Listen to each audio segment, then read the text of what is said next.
tracking the amazing growth of the first century church to challenge and inspire the 21st century church. This is Unstoppable Church, Then and Now, recorded on location in Israel, Cyprus, Turkey, Greece, Malta and Italy. Bible teacher and church pastor Mike Beaumont is in conversation for the next 30 minutes with David Taverner. So this is the final conversation, Mike, in this series, but I suspect not quite the end of the story. But just first of all, review for us, if you would, summarise, where we have come from and how this early church has expanded. It's an amazing story that we've been following, isn't it, David? Starting right back in Jerusalem, when Jesus said to his disciples before he returned to his Father in heaven, he made that promise: you will receive power when the Holy Spirit comes upon you, and you will be my witnesses in Jerusalem and Judea and Samaria and to the ends of the earth. And Acts shows us how that promise got fulfilled as the early church was transformed from that bunch of frightened followers hiding away in a room in Jerusalem, transformed by the power of the Holy Spirit and pushed out into the world. And Acts has traced for us how that happened, and Luke has used that promise of Jesus as like his model for constructing his story, telling us how in the first 7 chapters of Acts, how the gospel took hold in the city of Jerusalem and the surrounding area of Judea. And then how in chapter 8 it started to spread out into Samaria and the promises of beyond with that conversion of the Ethiopian eunuch. So we've seen the conversion of Jews, half Jews, Samaritans, never could be a Jew, the eunuch. And then great turning point, chapter 9, Paul is converted, who'll become the apostle to the Gentiles. Chapter 10, Peter goes to the house of Cornelius, and for the first time, Gentiles become part of this new Jesus community. And then in chapter 13, a huge hinge point as Paul is sent out from the church in Antioch, that new mission base, to start taking out the gospel into the known world of those days, right across the Roman Empire. And we've followed in his footsteps, haven't we? And so we've seen this gospel do exactly what Jesus promised, starting there in Jerusalem, Judea, Samaria, ends of the earth. Wow, this really has been an unstoppable gospel preached by an unstoppable church. But fair to say that it's not been the easiest of expansions. Not at all. Again, as we look back, we've seen some amazing things, haven't we? We've seen thousands of people converted. We've seen healings, miracles, people set free of demonic powers. And yet, at the same time, we have seen opposition. And sometimes that has been verbal, sometimes it has been physical. We've seen difficulties that some of these apostles had to go through. Paul talks about those in 2 Corinthians 11 in particular, some of the many things that he had to go through. And so, as we said, sort of right back at the beginning of this series, that emphasis on Jesus being ascended, ruling and reigning in heaven. And because of that, the gospel keeps expanding because no one can stop his rule. And yet also because of that, the gospel has been opposed because there are some people who hate the thought that there is someone who is a king and who could have authority over their lives. And so we've seen these two mixed things interweaving, haven't we? And over the last few conversations, we've been visiting the 7 churches, as mentioned in the Revelation to John. And where we are now is not a million miles from where John the Apostle would have been. Yes, we sort of gave a lot of thought, didn't we, to where we should end up this series. And where we've chosen is actually a tiny fishing village on the western coast of Turkey, opposite the Isle of Patmos, where John was exiled, as we saw in a previous episode. And from where we are now, we can look out across the sea beyond these sort of tiny little fishing boats that even as we speak, some of them are going out for their daily catch. And we can look across sort of 35, 40 miles from where we are to the island of Patmos. And so it seemed like an appropriate point to be looking out to Patmos. Why? Because that's where John got his vision of Revelation. A vision of what? A vision that despite everything, despite all opposition, Jesus is on the throne. Jesus is working history towards his own end. And at the end, Jesus is coming back and will bring about that promised kingdom that he spoke about. And it was that vision and that passion and that conviction that Jesus had both died and risen and was returning and was coming back again that kept the early church going. It was like two focal points for them, two hinges that they built their life around, and that's what kept them envisioned, as we've called this episode. So the purpose of Revelation was, in a sense, to take things forward. Yeah, very much so. It's strange, really, because in more recent times, Revelation has become a sort of book for finding hidden codes and dates and working out all the exact details of when Jesus is coming. And I've lived long enough now to have heard so many times when people have said, this is it, this is this bit of Revelation fulfilled, we're nearly at the end, Jesus is coming back any minute. And each time they've always proved wrong. And the reason for that is because so many people misinterpret Revelation. I think the most fundamental thing we have to remember about Revelation is that it was written to encourage and envision those early Christians who at that time were facing incredible persecution, to encourage and envision, not terrify. And some of the modern interpretations of Revelation have almost terrified. I've certainly known Christians who've been terrified by Revelation and what they think it contains. And it's meant to be a book to say, hey, listen, Christians, this is what's happening. We know that life is tough out there. Being a Christian is tough out there. And for Christians in particular, the Emperor Diocletian unleashed a terrible persecution against them. Many lost their lives.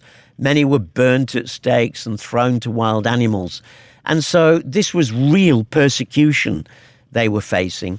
But what John wanted them to know, what John wanted them envisioned by, is what we see in the book of Revelation from start to end.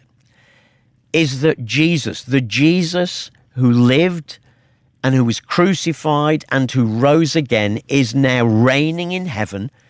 He is on his throne, and no matter what happens, no matter what beasts might come, beasts of the land and beasts of the sea, as John sees in his vision, symbols of great powers coming against us, no matter what happens, listen, Jesus is on his throne.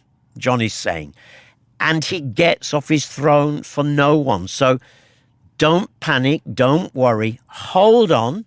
Why? Because Jesus is coming again, and Jesus will one day wrap everything up, destroy all evil, and establish his Father's kingdom in all its fullness here on a renewed and transformed earth. So it is a motivating book, an energizing book, an envisioning book to say, keep going. Don't give in. Why? Because the job is not yet done. And you think it still can be, despite the somewhat strange language? Oh, absolutely. It still can be envisioning and encouraging. And I do have to say, Christians have lots of different interpretations about Revelation, and I'm not wanting to sort of promote one particular line about it here. But all I would say is it's really important that we understand Revelation as the book it was meant to be, how it was written at the time. And the trouble is, so many Christians get it wrong and end up giving interpretations that then clearly are proved to be wrong, because they misunderstand what Revelation is. It's a particular type of literature, a particular genre, to use the technical term, called apocalyptic. And apocalyptic literature was well understood in Judaism, but apocalyptic used imagery and numbers in symbolic ways to sort of communicate a truth to those who were in the know about what the imagery meant. And the trouble is, so many Christians in the West today take that imagery and interpret it in light of how we would see that image. And yet, with a little bit of help, and there are some great books out there and some good Bible commentaries, with a little bit of help, we can interpret the imagery in the way that it would have had significance to them then. And a good rule is it cannot mean now what it never meant then. So if we can get ourselves back into thinking, what did this mean for them? How do we know what it meant? Well, Jewish writings of the time used a lot of this imagery, but most importantly of all, a lot of apocalyptic imagery came from the Old Testament. And so we have to go back to the Old Testament. So when we get images, for example, of beasts in Revelation, Christians often think of the mark of the beast and get terrified about this, monstrous being, whoever it is. Beasts in the Old Testament were symbolic of nations or powers. We might call them power bases even these days. So John has both a religious and a political power base in Revelation. And isn't that what's happened in history? There have been times when political power bases of all different shades and colours have stood against the church, when even religious power bases have stood against the church and still do today. So interpreting it as they would have done is so important. That's particularly true with using numbers. Jews well understood how numbers were used. So if I just pick one example, the number 666 people get a little bit worried about in Revelation. But you see, in the Bible, the numbers 6 and 7 were well understood by Jews. 6 meant the number of humanity. Why? Because human beings were created on day 6 in the Genesis story. 7 was the number of God. Why? Because day 7 was his day. He rested on that day. And so when we come up against this figure in Revelation whose number is 666, what is John saying there? Well, you repeated things 3 times in Hebrew language when you wanted to do a superlative. So it's a way of saying, this opponent who will rise up against Jesus and who has risen up throughout the ages, by the way, do you know what? He may be powerful, but his number is only 666, the absolute that 6 humans can produce. But I'll tell you what, he'll never be a 7, because there's only one 7, and that is God. So John is saying there that throughout history and at the end time perhaps as well in one particular individual, there will be those who do the worst that humans can do to try and oppose God and stop his church. But don't worry, they're only a 6, a 66, a 666, and the 7, God alone, Jesus alone, is seated on the throne in heaven. So don't worry. So getting into how they interpreted the imagery and the numbers helps us draw out the core meaning of Revelation. It can still envision us to this day, can still be a powerful motivator. And I think we just get completely bogged down and miss the point when we start looking for micro detail and trying to think, this is what's happening in the Middle East today, or this is all about Russia, or whatever the latest crisis in the world may be. Revelation is much bigger than all of that. So for the church today, that sort of language and that understanding of Revelation should give us perspective really on the growth of the church. Yeah, absolutely. And perspective is such a key thing, and was such a key thing for John. There he was on the island of Patmos, exiled to that Roman penal colony, and he must have been thinking, what has happened to those promises of Jesus? What's happening to my beloved Christians and the church in Ephesus that he had led? And all these things going on in his mind when suddenly Jesus appears to him there on the island, so close to where we are now. And what John needed more than anything else was perspective. And so in chapter 4 of Revelation, Jesus invites him. He says, come up here and I will show you what must take place. And it's not just about like the end times. It's about what is going to happen throughout the whole of human history. And what John needed was perspective, and that's what Jesus gives him. And really, if you want a simple summary of the message of Revelation is, hey, do you know what? Things are going to get worse, but Jesus is still on the throne. He has his hand on all of this, and he is going to turn it round. And at the end, all evil will be destroyed. Christ will be seen to be triumphant, and his church will come into all the promises that he has given to them. So he needed perspective.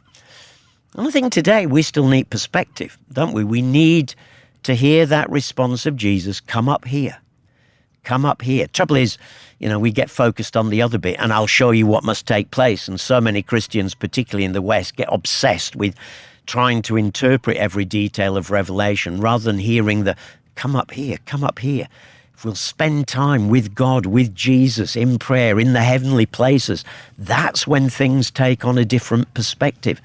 And if we are feeling opposed or persecuted, whether that be in our family, in our place of work, in our neighborhood, whatever it might be, whether we are opposed by friends at a personal level, whether we're feeling opposed by the government, at a more national level, what we need is perspective. And the truth is, the world is not going to win. We might be going through a tough time at the moment. There might be things happening in society that look like our nation and our nations are becoming more and more godless.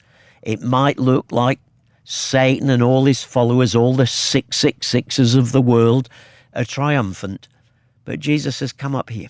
Come and spend time with me and let me give you perspective. And let me just throw in, to any listeners who right now are going through genuinely tough times, feeling genuinely opposed, maybe psychologically, socially, spiritually, my appeal to you would be to hear that cry of Jesus in Revelation 4, come up here. Come and spend time with me, because that's where you'll get perspective. And the church today certainly needs perspective that no matter what happens, Jesus is still on the throne and Jesus will still triumph. And that envisioned the early church and enthused and inspired them and kept them going. And I think we need that just as much today. We've been following the growth of the early church, but let's put it in the perspective of the church of today. I mean, how did the story continue? Well, yes, obviously we end the story in Acts with Paul there in Rome, but as we've seen in previous episodes, we know that he was released and he was able to take the gospel further. And of course, Luke only records for us what was happening in the Western church. There are other traditions of how other apostles were taking the gospel elsewhere. The Martamite church in India traces its origins way back to Thomas, and the tradition that he took the gospel east as far as India, and their churches trace themselves back to him. So the church was expanding all over the place. I mean, there's evidence of the church reaching China very early on indeed. And the church has continued to expand throughout the ages. And despite all the empires and isms that have stood against it, despite all the empires and isms that have tried to obliterate it, think of how communism has done that over the years. Well, the truth is, wherever communism has tried to obliterate and wipe out Christianity, it has cost Christians. Many Christians have lost their lives, but the reality is every single time an ism has tried to do that, all that has happened is that the church has grown and thrived. In China, where communism tried to drive out Christianity once and for all, in Russia, in a similar way, the church has thrived. In China today, China has probably one of the fastest growing churches in the entire world. You just can't stop this unstoppable church. And it's not because of the church, it's because of our unstoppable Jesus. It's because he is on the throne, as John reminds us in Revelation. So the church has continued to thrive and grow. And the truth is, it's sometimes been in waves. You know, there's been times of expansion and then little times of retraction, maybe 2 steps forward, 1 step back at times, often because of our human sinfulness or stupidity. And while today, I mean, people often say the church in Britain, for example, where you and I are based, is shrinking. And the truth is that, you know, there are parts of the church in the United Kingdom where that is happening. But in the churches that still hold to the truth of the Bible, and it tends to be primarily among evangelical and charismatic churches, there is still significant growth in the UK today. But if we go beyond our own shores, then what is often called the global south, Africa, Latin America, parts of Asia, there is huge expansion of the church. And it's now not uncommon at all to find missionaries coming from African nations here to the UK. It's interesting. We sent missionaries there, you know, and now we need missionaries back from them. Thank God for that. Thank God for the global church. So there's still huge expansion going on. And let's not think maybe because your church at the moment is struggling a little bit or because the church in your town is not particularly strong. Hey, get Envisioned, step back, read some books, get online, see some statistics that show you what is happening to the unstoppable Church of Jesus across the world. It really is continuing to fulfill that promise of Jesus. You will receive power when the Holy Spirit comes upon you, and you will be my witnesses in Jerusalem and Judea and Samaria and to the ends of the earth. And that ends of the earth is still continuing. Will the church always be unstoppable? I'm absolutely convinced it will be. Now, there will be times and seasons when it will look like it isn't. We only have to look back through church history to see that there are times when it looks like the church has almost been obliterated. But God always has his faithful people. I just referred to China a few moments ago. The former Chinese government was convinced that it had wiped out Christianity and that Christianity was one of the biggest obstacles to creating the society, the utopia that they wanted. They couldn't do it. They drove it underground. In Russia, exactly the same thing happened there. I had the privilege many years ago when I was very, very young of going into Russia in the days when there was still the thing called the Iron Curtain and Russia was cut off, or the USSR was cut off from the rest of the world, and meeting Christians there. And I've done the same thing in China. So I think it will always be unstoppable. No, I'm going to rephrase that. Not I think it will be unstoppable. It will be unstoppable. Why? Because of this promise of Jesus and because of how Revelation ends. Because, you know, Revelation ends with one day all evil, all opponents of Christ and his kingdom being removed and God establishing his kingdom here on the earth. Powerful, powerful pictures at the end of Revelation of how things will be at the end and how nothing can stop that happening. And, you know, if you want encouragement, I'd say read Revelation, but don't just read it through in one go. Don't stop and try and work out what this little horn is or that little horn is, because you'll get bogged down. But read it through at one go and catch the sense of momentum and movement and excitement, because where it moves to is this utter victory of Jesus. Church really is unstoppable. For you personally, as you reflect on where you've been over these 52 conversations and the places you've been to, what you've seen, what you've heard, what you've discovered maybe, just a personal thought on what that has meant for you as you've reflected on the unstoppable church. I found it very moving to sort of stand in the places, or very close to the places, where some of these key figures have stood.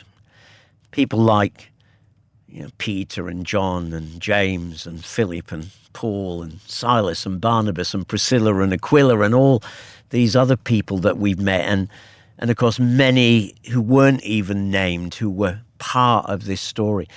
And I don't think you can come on a visit like this, as you and I have done, David, and not be moved.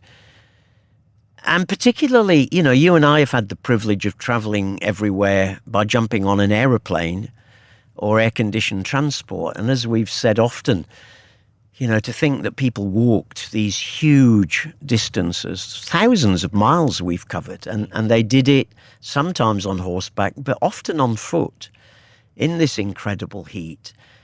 And the fact that they gave themselves to this, and they gave themselves to this even when people didn't want to receive them.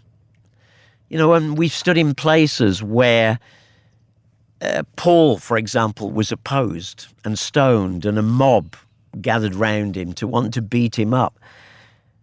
And I'm challenged to think, how would I respond if I were in that situation? And so I thank God for some of these figures who stuck it out and who were so envisioned by this message of Jesus, these two hinge points, that number one, Christ lived, taught, died, rose again, went to his Father, and two, this same Christ is coming again one day to renew and restore all things. And that vision that they had burnt in their bellies. And so I'm left personally challenged, thinking, so how much of this vision burns in you, Mike? How convinced are you that Christ lived, died, rose again? And I think I'm pretty good on that one. I perhaps think less often, if I'm really honest, that about Christ coming again, because let's face it, most of us are sort of getting on with life every day.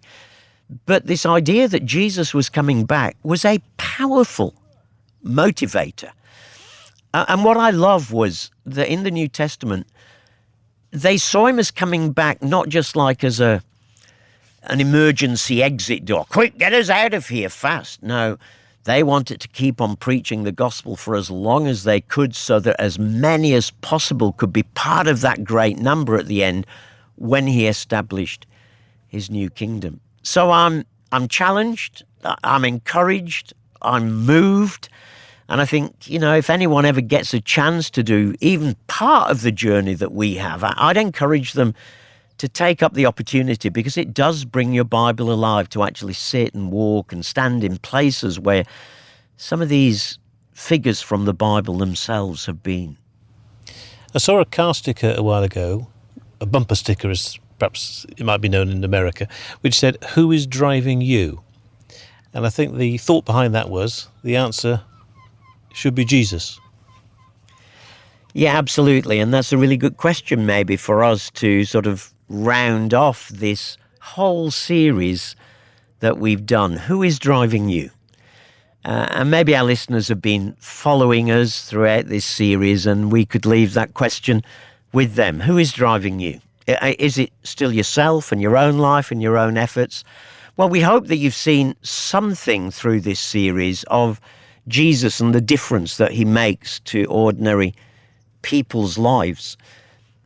If you are a Christian, who and what is driving you? Because it's very easy, isn't it, in modern life to get caught up with the job, the family, and everything else. And these are important things. But what drove these first Christians was Jesus. Jesus in everything, Jesus for everything. And this vision, this two-pronged vision that Christ came, died, rose again, and Christ is coming again, was a powerful, powerful motivator. And I'm absolutely convinced if we could get hold of those two key points again as Christians in the 21st century, wherever God has put us, and we could allow ourselves to be re-envisioned, re-energized with those two key points, and to let them drive everything that we are and do, then I see no reason at all why our churches, why your church in the place where you live and where you're listening to this right now, should not continue to be part of this great story that we have been tracking, and why you too shouldn't see in your own generation unstoppable church. Mike Beaumont and David Taverner, travelling from Jerusalem to Rome and beyond to track the amazing growth of the first century church and what that means for the unstoppable church of the 21st century. There are more Bible podcasts from Mike and David on the UCB Player app and major podcast platforms. Check out Jesus Then and Now or Bible Books in 30 Minutes.